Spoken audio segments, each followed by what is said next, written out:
जंगल में तेज बारिश हो रही थी, ठंडी हवाएं चल रही थी और छोटे छोटे परिंदे कांप रहे थे। रानू चिड़िया अपने घोंसले में बैठी कांपती गुड़िया को अपने पंखों में समेटे बैठी थी।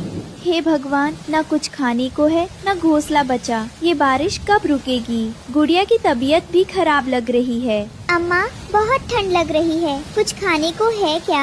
आसमान में बिजली चमकती है और रानू के घोंसले की टहनी टूट जाती है। अगली सुबह जब बारिश कुछ थमी, रानू गुड़िया को साथ लेकर मदद की तलाश में दूसरे जंगल की ओर उड़ चली। चल मेरी बच्ची, शायद नए जंगल में कोई मदद मिल जाए। हम यूं बारिश और भूख में खत्म नहीं हो सकते।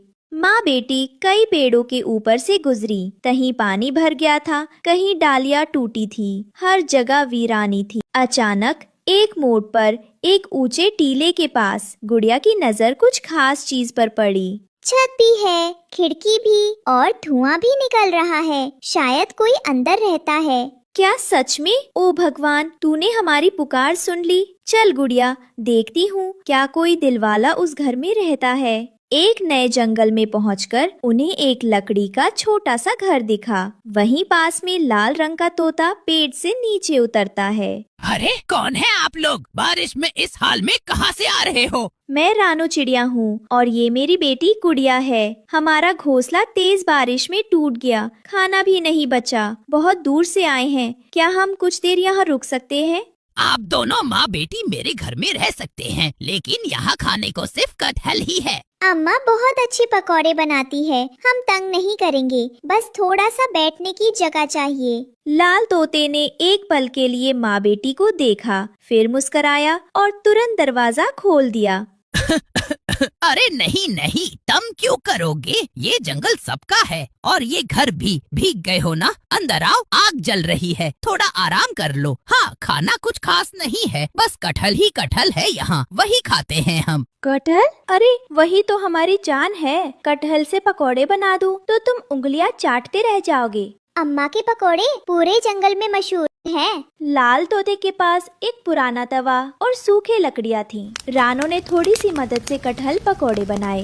अम्मा, ये तो बहुत स्वादिष्ट है।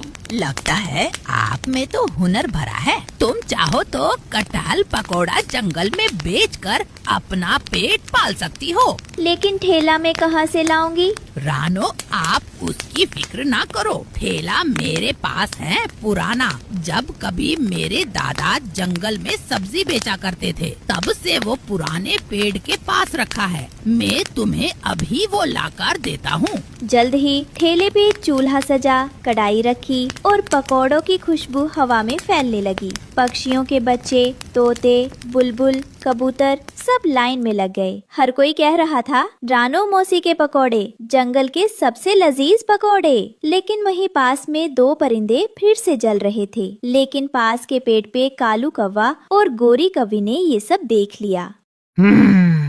ये रानू कहाँ से आ गई? अब तो दुकान भी खोल ली। अरे ये जंगल है कि मेले का मैदान? ये पकौड़े बनाकर हीरो बन रही है। अरे ये तो उस जंगल से आई है जहाँ बारिश में सबका घर बह गया। अरे इतने जल्दी बिजनेस शुरू कर दिया और वो लाल तोता भी उसकी तरफदारी कर रहा है। मुझे तो लगता है अगर ऐसे ही चला तो ये जंगल उसका हो जाएगा, मेरा नहीं। अब कुछ करना पड़ेगा गोरी, कुछ ऐसा कि पकौड़े भी बंद हो जाए और वो रानू भी भाग जाए। तो फिर क्यों ना उस कटहल के पेड़ को ही खत्म कर दे। ना पेड़ रहेगा, ना फल आएंगे और ना पकौड़े बनेंगे। रात को कालू और गोरी ने मिलकर कटहल के पेड़ को काटने की कोशिश की ताकि रानू के पकौड़े ना बने। कल सुबह तक पेड़ गिर जाएगा। फिर देखती हूँ रानू क्या पकाती है। लाल तोता ने पेड़ के पास अंधेरे में हलचल सुनी और चुपचाप पेड़ की तरफ उड़ गया। कालू, गोरी, ये क्या कर रहे हो तुम दोनों? एक भूखी माँ और उसकी बच्ची को बारिश से बचाया और तुम उनका सहारा ही काटना चाहते हो। अरे वो हम तो बस पेड़ की सफाई कर रहे थे। हाँ, ये तो सेवा है। सेवा? सेवा नहीं, साजिश कर रहे थे। अगर तुम दोनों नहीं सुधरे तो मैं जंगल पंचायत में सब बता दूंगा। कालू और गोरी एक दूसरे को देखकर भाग खड़े हुए, पर लाल तोता जानता था ये कहानी यही नहीं रुकेगी। अगली सुबह लाल तोते ने जंगल की पंचायत बुलाई, सभी पक्षियों को सच बताया। तो बोलो रानो, क्या हुआ था? क्यों जंगल की शांति में हलचल मची? सरपंच जी, मैं बस एक माँ हूँ।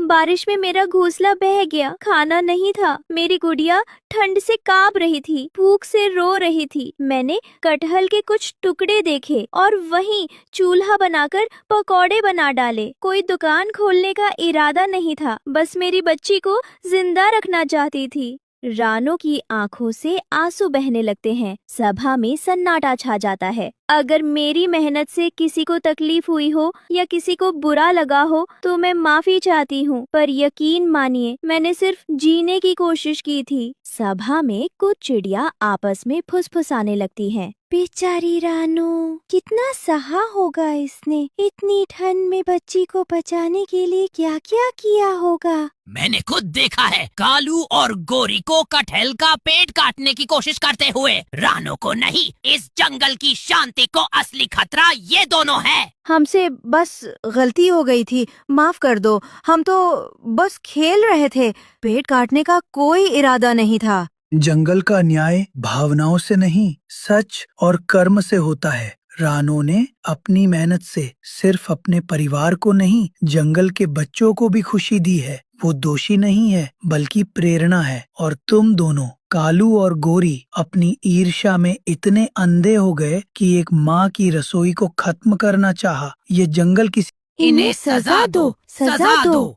तो अब फैसला सुनाया जाता है। कालू कौवा और गोरी कौवी को 5 दिन के लिए जंगल से बाहर जाना होगा ताकि वो अपने गलत व्यवहार पर सोच सकें। रानो चिड़िया को अब इस जंगल में इज्जत से रहने और पकौड़ों का ठेला चलाने की इजाजत दी जाती है। आज से उसका ठेला रानो के पकौड़े जंगल की तरफ से मंजूर किया जाता है। रानो और गुड़िया अब उसी लकड़ी के घर में लाल तोते के साथ रहते हैं। रानो के पकौड़े अब जंगल के बच्चों की पहली पसंद है।